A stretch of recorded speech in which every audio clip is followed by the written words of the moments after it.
Good evening for everybody, dear colleagues, dear students. I don't want to repeat what's mentioned by my colleague, Dr. Aram, about the acute management, because I think that the nephrologist and the diabetologist and the cardiologist will not change the orders about acutely management of this patient. The priority is to clear the lungs, to dry the lungs first, and get the patient into a stable heart function, and lung overload should be treated promptly. And then after that, every specialty will give an opinion about, and to complement his opinion, the nephrologist with the cardiologist, to put the drugs that will maintain two organs into a good function. So the objective of management regarding nephrology view on this patient, the patient is presented with an acute pulmonary edema with worsening kidney function. The patient gave a history of impairment of her kidney function years before her presentation. She was in stage 3, probably A or B National Kidney Foundation classification, and she presented with acute deterioration of her kidney function. So the objective of management regarding, as a nephrologist, I should measure her kidney function of this patient, treat her hypertension accurately in collaboration with my cardiologist, manage her hyperkalemia, and treat, as Dr. Muhammad said, now that the patient, we will mention what we have been done for the patient regarding her complicated UTI. She's a long case of diabetes, so by definition, the UTI is complicated in this woman. Treatment for bone mineral disease, we have some data about the parathyroid hormone, the serum calcium, and the phosphate given in the investigations of this patient. Anemic, and we give that also about what's the iron status, and we will discuss that. And lastly, we will discuss some points about the management of hyperglycemia from our point of view. Yes. Next, please. The measurement of kidney function. We don't need to go further. For this patient to be practical, we don't have much complexities. So we have two ways to measure the kidney function generally, the measured one and the estimated one.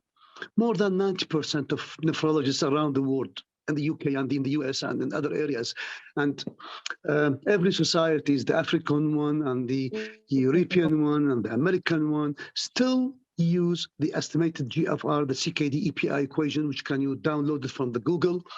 You have there is many equations suggested in the last 10 to 15 years, but was suggested recently by the KDUKI guideline, the CKD EPI equation, which was corrected for more than 50,000 people, and probably there is some literature that was corrected for more than 500,000 people, that the CKD EPI equation was the best to assess the kidney function at the bedside. Although it's a rough one, but for the majority of the clinical practice, we will adopt to measure the kidney function according to the CKD EPI equation.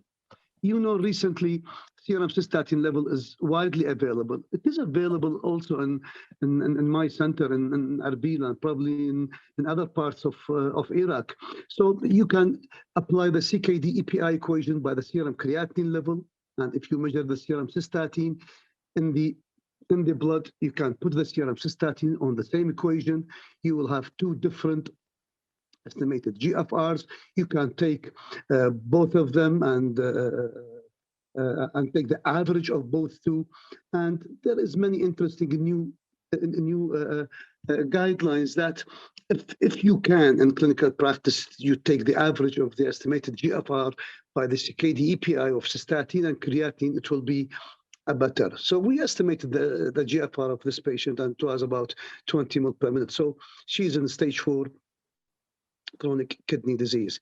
Stage 4 means that it's an advanced one, that we have only few centimeters or a few distance to pass into a stage 5, which can be the patient could be critical at that time. And as Dr. Aram said, that probably indication for dialysis will appear at any time during the admission of this patient to the hospital. And we recommend the regular assessment of her kidney function after instituting our treatment, anti-hyperglycemics, antihypertensive drugs. So more loss of 5 ml in this patient with a newly admitted antihypertensive medication should raise the suspicion of not worsening of her kidney function. Next, please, sir. Treatment of hypertension. we don't contraindicate the use of any antihypertensive medications, including ACE/ARBs, in patients with decompensated kidneys. So the only drugs that has been proven that they reduce the mortality and morbidity and prevention of the loss of the GFR over time in this patient population are the ACEs and the ARBs.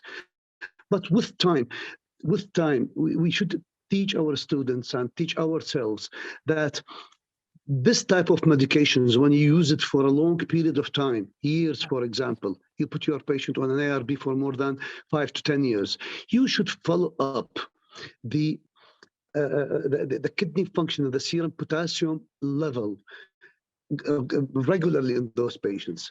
In my opinion, when the patient is presenting with hyperkalemia and acute pulmonary edema, you should give the chance for the diuretics to act, stop the IRB for a while, make the patient stable, and reassess the kidney function after that with the serum potassium level. And you will start the ARB and ACE in collaboration with the cardiologist with accurate, regularly assessment of a creatinine level, and not to push the patient into a cardiorenal syndrome, or probably her heart failure with that medication. The kidney will decompensate, and we should avoid that. The salt restriction, احنا نحكيها بالعربي للمريض, we usually, if you go back to our diet usual in the south, north, and the middle of our country, that a lot of, for example, breads and what we call it, other foods, they usually contain a large amount of sodium. So practically, we advise them not to use an added salt at all for the table. For example, putting them in the when you make up your rice, when you make up your other food particles, don't add it to the yogurt, and don't add it to the salads. For generally speaking, we stop added salt for our patients in Iraq because it's a very complicated way of how to manage salt intake in our patients in grams, for example. It's very difficult to translate it into practical terms. So usually we advise not to take added salt at all. So we usually inform the patient that attaining a healthy body weight with the maintenance of body mass index between 20 and 25. Next, please. So after stabilizing the patient, as I mentioned, the way how to give the antihypertensive medications, many nephrologists, if you go for the United States Renal Data System and see how the US nephrologists frequently and by percent, what are the important drugs used to treat those patients in the stage 4, you will see that more than 75% of US physicians are using only calcium channel blockers, diuretics, beta blockers, and they are avoiding ACE and IRBs in stage 4 CKD. For that reason, I want just to tell it for practical purposes. Go for the United States Renal Data System. More than 75% they will avoid the use of ACE/IRB in a stage 4 CKD.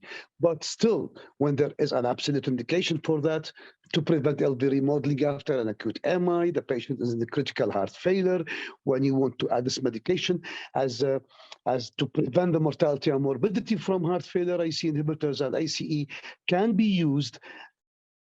And recently, in the last 5 years, we don't have a serum potassium level that can contraindicate the use of these medications in our patient. So if you go back now, there are very interesting articles that what is the recent finding in the management of potassium in those patients. A novel potassium binders came into clinical practice, and phase 3 and phase 4 trials has been completed. Patiromer, for example, or zirconium cyclosilicate are two interesting novel 2 potassium binders, which can be given once or twice per day, and you can give these medications safely. So I think that going to what's going on practice on this, in the hospitals, usually most of the nephrologists avoid them. But if you want to keep them, you should keep them with a potassium binder if you want that's available for in the clinical practice. Achieving a target blood pressure, there are many guidelines for the management of hypertension, but we as nephrologists from the Madrid trial till now in albuminuric kidney disease more than 1 gram. We prefer a target blood pressure of less than 130/80. Aldosterone antagonists. In nephrology, what's interesting and new is the use of the SGLT2 inhibitors and the use of the new era of the non-steroidal mineralocortical receptor antagonists. Avoiding going apart from what's spironolactone and eplerenone, that there is a very interesting new trials beyond to be discussed, of course, today, that the finally known is a very interesting new non-steroidal mineralocortical receptor antagonist that completed phase 3 and 4 trials in the prevention of progression of kidney disease. So we advocate to add these medications and the same precautions for the high potassium that, as mentioned before a few minutes, can be kept in mind with the use of this medication. Beta blockers, carvedilol, nabivolol, calcium channel blockers, avoiding alpha blockers in patients with heart failure, as this notion is an old notion that loop diuretics, furosemide in the treatment of hypertensive people who have type 2 with advanced CKD stage 4 and stage 5. Okay, next, please. Next, sir. The patient is hyperkalemic. So in the management of hyperkalemia, there are some certain rules that we should advise. Avoidance of potassium-containing foods. For example, this important fruits that Iraqi people will take in daily life. Bananas, apricots, mangoes, grapes, kiwi fruits, vegetables, potato, tomato, avocado, cauliflower, and dairy products, of course. Any protein-containing foods contain high potassium, and of course the ice cream. So, in simple words, we are adopting to give a paper that's containing a medium and a high quality of high potassium containing fruits for our patients. So احنا طابعين طابعين الفواكه اللي موجوده بوتاسيوم عالي جدا ومتوسط الشده ومinimal potassium contents of vegetables, and they are very useful for the patients. We are practicing that more than 10-15 years with our patients. Of course, discontinuing the offending drugs and adding loop diuretic therapy, and probably again I will mention the novel potassium binders. Next. Treatment of her complicated UTI, being a diabetic, as I mentioned, she's in the definition of complicated UTI. So before starting antibiotic therapy, the patient was sent for a urine culture with a colony-forming uterus, and it was proved to be an E. coli. I did mention that in the follow-up of the patient. So we know that every subspecialty will tell the story after that. It was an E. coli with a colony-forming unit of more than 10 to the power 10, and it was suitably sensitive to more than 4 antibiotics. We prefer to use the carbapenems, meropenem, in a dose of 500 milligram twice daily, targeted to the estimated GFR, of course. We minimally reduced the dose, and the patient got well after 5 days. Her fever was good, and the urine exam pus cells was less than 10 cell per high power field. And we are planning to continue the IV medications for 7 days, and we will give one of the oral medications mentioned in the culture and sensitivity for probably another 15 to 30 days, according to the guidelines. So here will be a specific point that every long-standing diabetes, that you should go, what is the cause of the repeated UTI in this patient? Does the patient has a gynecological or obstetric problem, a recurrent fungal or trichomonas vaginalis infections? These are not UTI bacteria. These are protozoa and fungal infection that you can take the opinion of obstetrician. And lastly, the urologist should share about the atonic bladder. So A tonic bladder should be assessed in any patient with long-standing diabetes, male or females, benign prostatic hyperplasia, high bladder neck in males. And I think taking the opinion of the urologist is very important in those patients. So we managed the UTI of this patient according to the guidelines. Next, sir, please. Treatment of bone mineral disease. We have a very interesting KDUKI guidelines, which can tell us a lot about the management of CKD, how to assess. We have many bone markers that will tell us in which type the patient is. We have major 4 or 5 types of bone mineral disease in CKD patients. The most famous one is the mixed hyperparathyroid bone disease. We have the adynamic bone disease, and we have the osteopenia, and we have a different category of osteoporosis in CKD patients. So according to the data that put by the patient has a hyperparathyroidism. The serum parathyroid hormone was 3 to 4 times than normal. She is hypocalcemic, and the serum phosphate is more than 5.2. And according to the guidelines, we are simply, not to complicate things, hypocalcemia, hyperphosphatemia with a high PTH, we will start to lower the serum phosphate level to attain a phosphate of more than at least 5 milligram per deciliter by a calcium-containing phosphate binder. There is no need to complicate things, even in the guide. There is no indication to use sevelamer in this patient, and there is no need to use the calcimimetics in this patient. You give the most important one, studied all over for more than 70 years in clinical practice, a calcium-based phosphate binder 3 times daily with or after meals, and you measure the serum phosphate level. When it's below 5, you will go for the parathyroid hormone, and you should measure the serum vitamin D2, of course, on those patients and replace them. So calcium-containing phosphate binder, correction of the vitamin D level, and very interestingly, in the last 10 years, we have in children and in adults that the important contributor of the metabolic acidosis that drive bone resorption in those patients is the serum bicarbonate level. Our guidelines refer to maintaining the serum bicarbonate level of at least 20 to 20 milliequivalent per deciliter of bicarbonate, and the oral sodium bicarbonate should be started and titrated gradually to maintain a serum bicarbonate level of more than 20. Next, sir. The treatment of anemia. The things that put in the patient's history, as Dr. Amal presented, that we have a low transferrin saturation level. We have the high ferritin, and of course, we attribute the high ferritin to the inflammatory stated UTI at the same time that the patient has, and the low serum iron.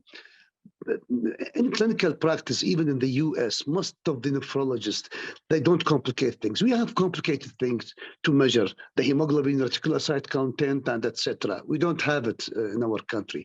And even nephrologists in the US, they don't refer to the use of these sophisticated measures. The transferrin saturation can be measured easily in any lab. The iron binding capacity and the ferritin and the low iron, in more than 90% of the patients, you will have a good background to treat your patient. By definition, the patient is an absolute iron deficiency. And according to the oral guidelines, the guidelines does not prefer the use of oral iron in patients with CKD advanced 1, stage 4, 5. The use of IV iron therapy given every 7 to 14 days with the new forms of iron therapy beyond to be told today, you can refer them. We have a good iron preparations now, iron sucrose and iron glucomaltose, etc. They are not dextrans. The incidence of having an allergic reactions to these type of medications is very, very low, and it's not reported in our practice. So start with iron therapy, make the transferrin saturation more than 20%, and then we should think of replacing erythropoiesis-stimulating agents for this patient, and of course, adding hematinics, folic acid, B12 according to the patient's needs. Next. Treatment of hyperglycemia. Here, I will let my colleague diabetologist to talk for, but I want just to highlight this, please. I will not be complicated in my talk. The use of SGLT inhibitors, the indications in medicine now, are 5 points. I will go rapidly through them. In type 2 diabetics with albuminuria, this is one. Non-diabetic albuminuric kidney disease, even without diabetes, with an albuminuria more than 200, you can start.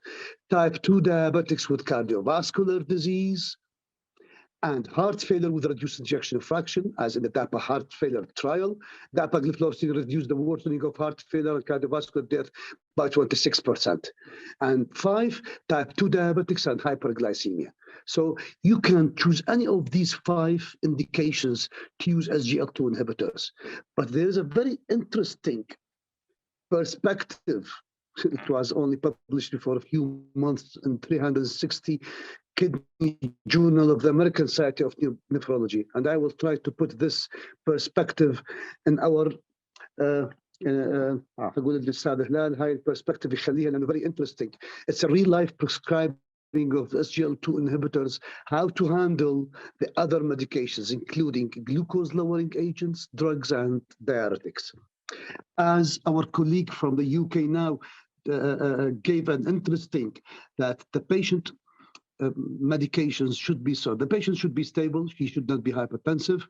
And there is a very interesting that severe hyperglycemia uncontrolled is a relative contraindication to start this medication.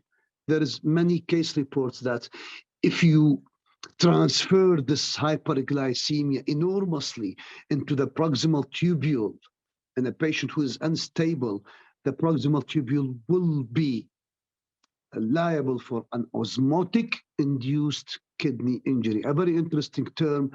It's not a new term. It was reported with mannitol and with IVIG before, but this term has come into clinical practice that don't transfer this high glucose level from the blood into the kidneys within hours, into the proximal tubule to prevent acute damage. So in stage 4 diabetic kidney disease, in our opinion, that when the GFR is more than 15 mil per minute, we still have a good chance of the use of GLP-1 agonists in those patients. Slowly titrating them, they have a good profile in the COVT trials, cardiovascular outcome trials. Leave the SGLT2 for and a GFR more than 30 mil per minute. And if you go back for the recent articles about the prescribing patterns of SGLT2 inhibitors in patients with CKD, you will see that more than 80% of pattern of giving SGLT2 inhibitors by different European and US nephrologists, more than 80% they are using them when the GFR is more than 30 mil per minute and the patient is stable. Next, please, sir.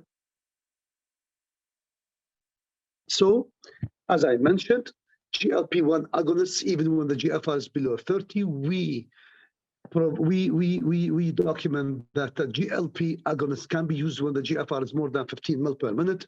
SGLT2 inhibitors for better GFRs, thiazolidinediones, metiglinides, insulin can be used. I want to comment on what target that we need. We don't have very much articles on that. Article واحدة by Meckel and Maxwell 2014 American Journal of Kidney Disease كانت the wide database, more than 80,000 people with type 2 diabetic included in this study. The conclusion of the study that hemoglobin A1C less than 5.4 and more than 8.5 was associated with a higher mortality. We cannot comment more than that because we don't have a good double-blind studies comparing different hemoglobin A1C and mortality in CKD patients. No one can answer that. But according to this important study, which was it was in 2014, that after including a meta-analysis of more than 80,000 patients of type 2 diabetics. We only can say that.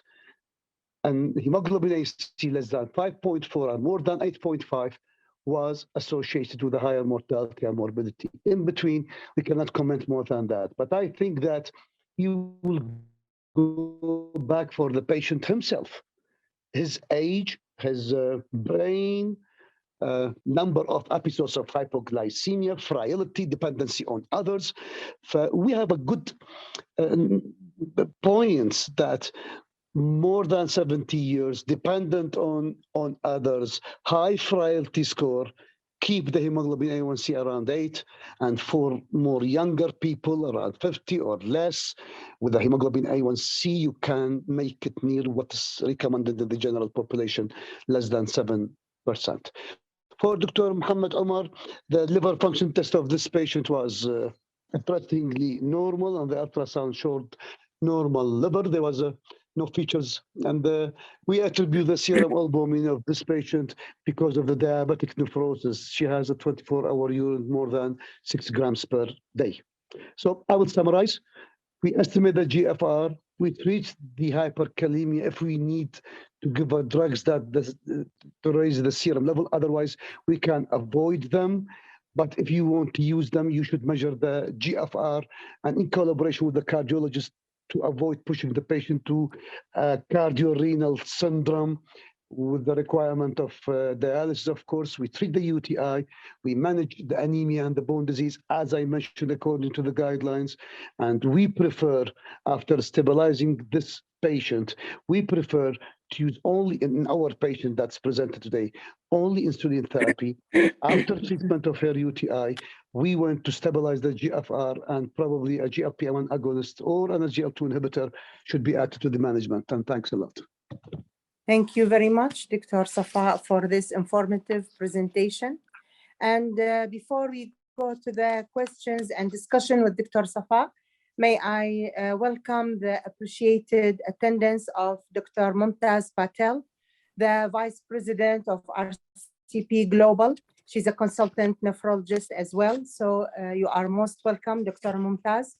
Can we have a few words from you? Thank you. Thank you. Welcome, and lovely to see everyone. Lots and lots of interesting cases being presented, and nice to hear all the perspectives. Apologies, I've been dipping in and out just because of other sort of phone calls as well. But it's nice to hear sort of a different side of sort of presentation from the renal side as well. So we see these kind of patients all the time, and it's a clinical conundrum, isn't it, of what best to do. So, and when you hear the cardiologist perspective as well as the renal side, sometimes there can be conflict within those things, which we see day to day as well. So to hear both sides and enjoying the discussion. So thank you, Hilal, again for inviting. For Dr. Safa. Rami, any questions? Yeah. Yes, doctor. Yes. Yes. Okay, I think there is no other questions. Just Dr. Omar Mustafa mentioned some notes about in case of hyperkalemia and CKD, particularly with the start of ACE inhibitors or ARB, worth looking for renal artery stenosis. Reasonably good start is with renal ultrasound, looking for the asymmetry in the size of the kidneys. Further investigations to accuracy assess the problem may involve vascular Doppler and MRI. That's it. And Dr. Aram Babkar, thanks. Could the insulin therapy the patient was administering be preventative as well as therapeutic in terms of having hyperkalemia? Yes, Dr. Safa, this is a question for you, please. From Aram Babakar. Is that could... Yeah, finished. Did you read the question, Safa? Dr. Amal, I have read too much about the class-specific side effects of SGLT2 inhibitors, and I have reviewed more than 10, 15 articles about the animal models of SGLT2 blockade. The problem is that the distribution of this channel is only in the proximal tubule of the kidney. And what's important is that blocking more than 90% of these channels in the proximal tubule are associated with the class-specific electrolyte. There is a very interesting article just published before a few weeks that was caring for the electrolyte abnormalities with SGLT2 inhibitors. Very, very interestingly, I found, without a conclusion, without بدون شرح لهذا, the magnesium level was higher with use of SGLT2 inhibitors, and the serum phosphate level was more higher. I was puzzled from that conclusion of that article that the serum magnesium level, the serum potassium level, in most of the studies that I have reviewed, SGLT2 inhibitors will not alter the serum potassium level, Dr. Amal. Some limited reports about minimal hypokalemia, but in most of the studies, the serum potassium was not affected. The serum magnesium was higher in the cohort studied, and the serum phosphate level was minimally higher, and they attributed to class-specific effect of these medications. So going back to the side effects, apart from the hemodynamically mediated acute kidney injury or the osmotic mediated acute kidney injury, most of the trials has been proven that there was an avoidance of acute kidney injury with the early use of SGLT2 inhibitors, apart from very few case reports in the literature. Okay, also what about insulin? One of our colleagues is asking about the impact of administering insulin as a preventive or therapeutic in terms of having hyperkalemia. Well, potassium is well known that the insulin is used along with glucose to drive potassium inside the cell, and it is can be used in diabetics and non-diabetics therapy. We did not find that, for example, in clinical practice in stage 4 and 5 CKD patients, insulin therapy will not alter the overall picture. All of them, they will tend to retain potassium. خلينا نرجع للبيسكس استاذ آمال. نعم. Diabetics يعتبرون واحد من الكوزز of type 4 renal tubular acidosis اللي هم resistant to the action of aldosterone. يعني الديابيتك type 2 حتى بنورمال كرياتينين level يعتبر aldosterone resistant، وهذا المعروفه. يعني بالامس كيوات اذا اكتب what are the causes of type 4 RTA يعني hyperkalemic aldosterone resistant renal tubular acidosis، حتشوف ان الديابيتك even with normal kidney function يعني بين قوسين diabetics are potassium retainers. Yes, but there is no impact of chronic insulin therapy on the incidence of hyperkalemia in patients with diabetes with advanced CKD. Yes, excellent. Thank you very much, Dr. Safa. I think we can go now to look at to complete our presentation. Yes, Dr. Hilal. محمد عمر رافع يده ودكتور حسام المرعبي. I'm sorry, I did not notice that. Yes, دكتور. أنا عندي شوية. دكتور فلاح ورا دكتور صار. دكتور محمد عمر تفضل. Thank you very much, Dr. Safa. Thank you for all very nice explanation. Just I have few comments. Number one, in case of anemia, what you see is not a reliable assessment for it. You know, any anemia will give you false low level. So it is not preferable to depend on HbA1c in the control of diabetes in this patient. If available, fructosamine is much better, number one. Number two, our classical teaching for all of the students is that whenever you have calcium, you have to have albumin, and you have to do corrected albumin because half of the calcium is albumin bound. So with low albumin, you expect to have low calcium, but it's not the real measure. So it should be corrected by the equation. And regarding this case, I do agree it's not the time to start during the acute state in the emergency room with SGL2. It's preferable to increase the insulin.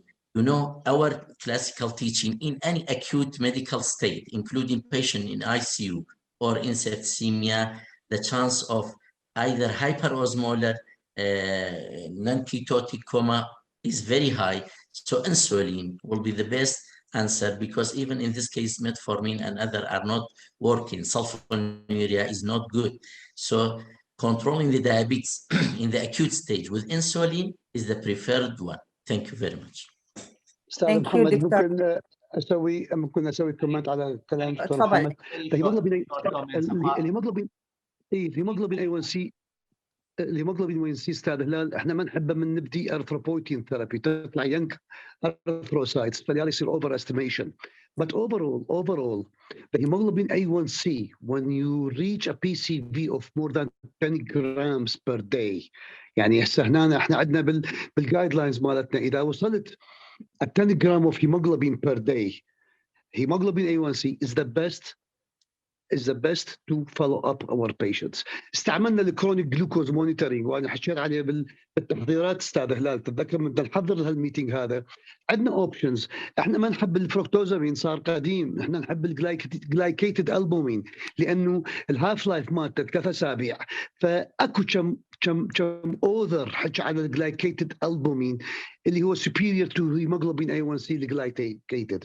And thank you. Dr. Umar Mustafa, our Associate Global Director, wrote in the chat box, agree with Dr. Muhammad Umar, caution with interpretation of hemoglobin A1C in the presence of anemia, particularly with high cell turnover, e.g. high retics count.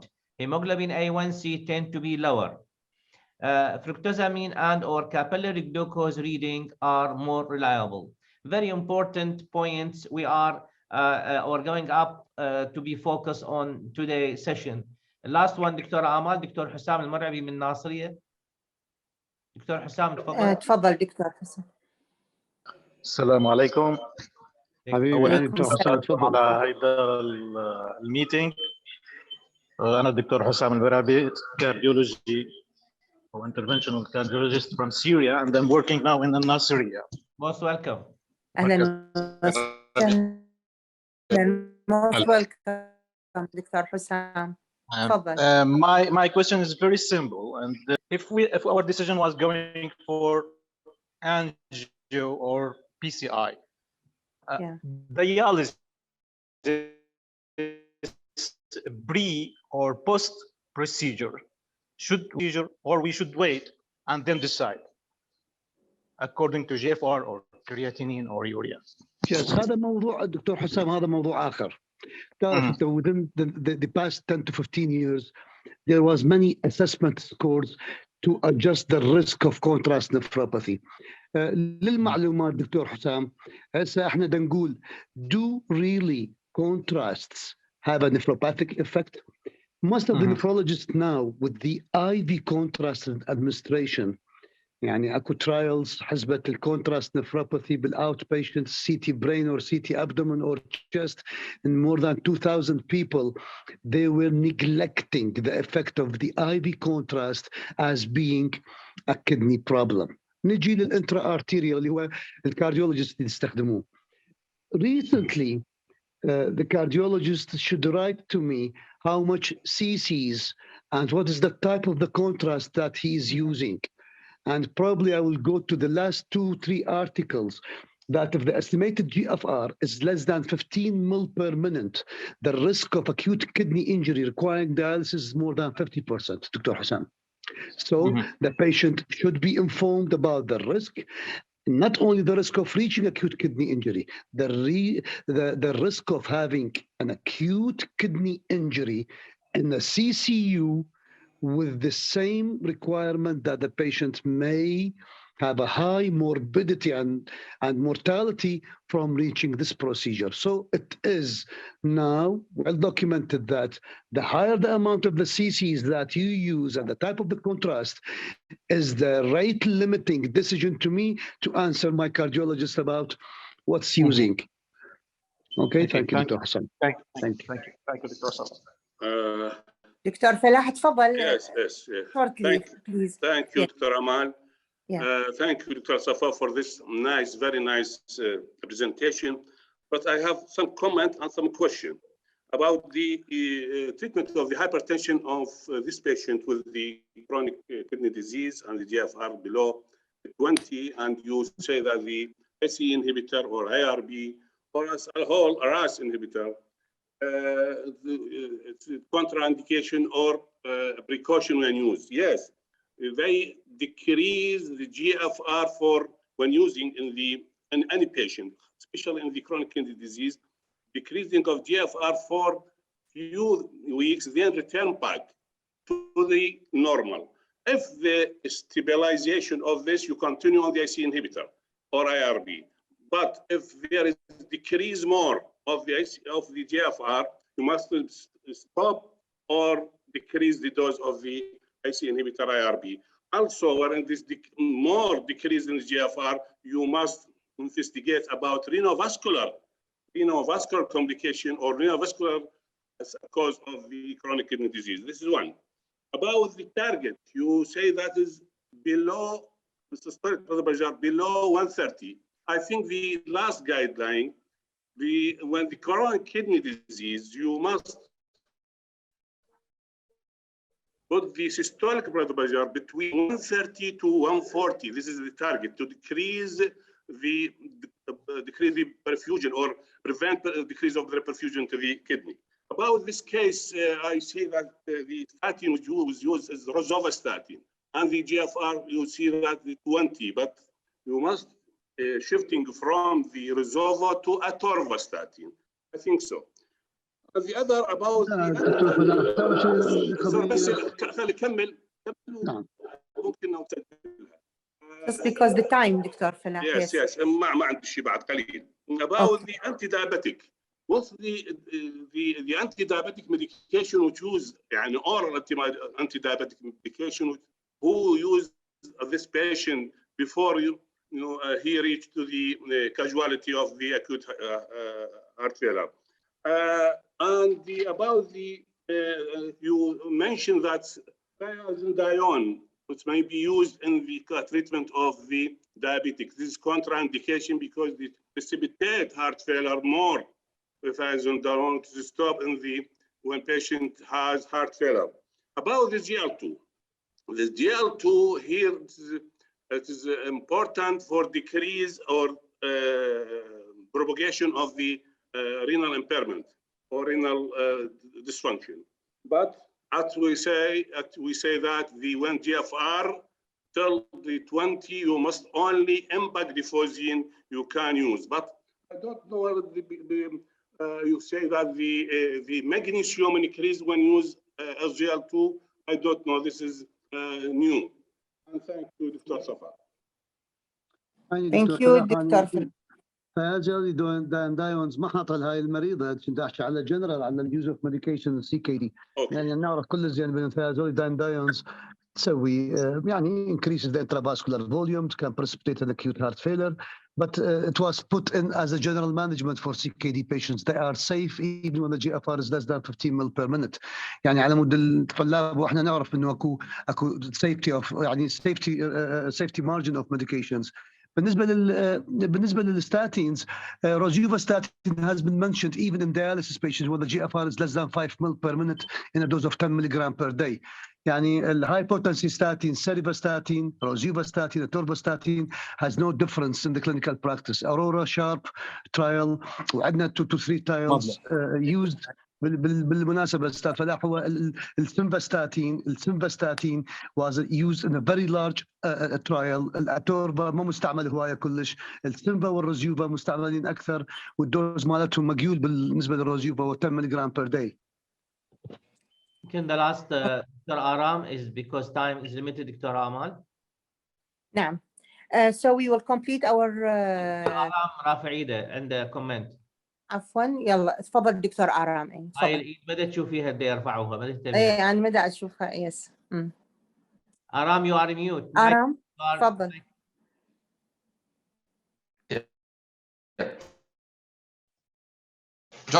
Just to answer the question on acute coronary syndrome, actually, it's not a matter of looking from the kidney. It depends on the presentation. Definitely, if the patient have got chronic coronary syndrome, definitely the patient possibly should have dialysis before and after the procedure. But in acute coronary syndrome, especially in SCMI ACS, when the patient in acute MI, definitely we should take the patient to the cath lab providing possibly the patient needs dialysis after, because still minute mean muscle. So we are not going to lose about few hours for primary PCI, and even non-STEMI ACS, it depends on the gray score.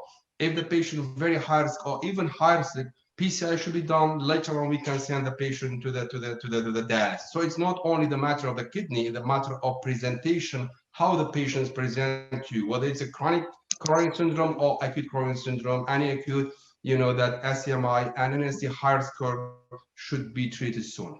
Thank you. Thank you very much, Doctor. Thank you. Thank you very much. So shall we continue our presentation and looking to the problem from the diabetologist? Break yes. 10 minutes. تعبوا شوية يعني صار student time. يلا. Do we have time for the break? Yeah. Do we have time? Break 10 minutes.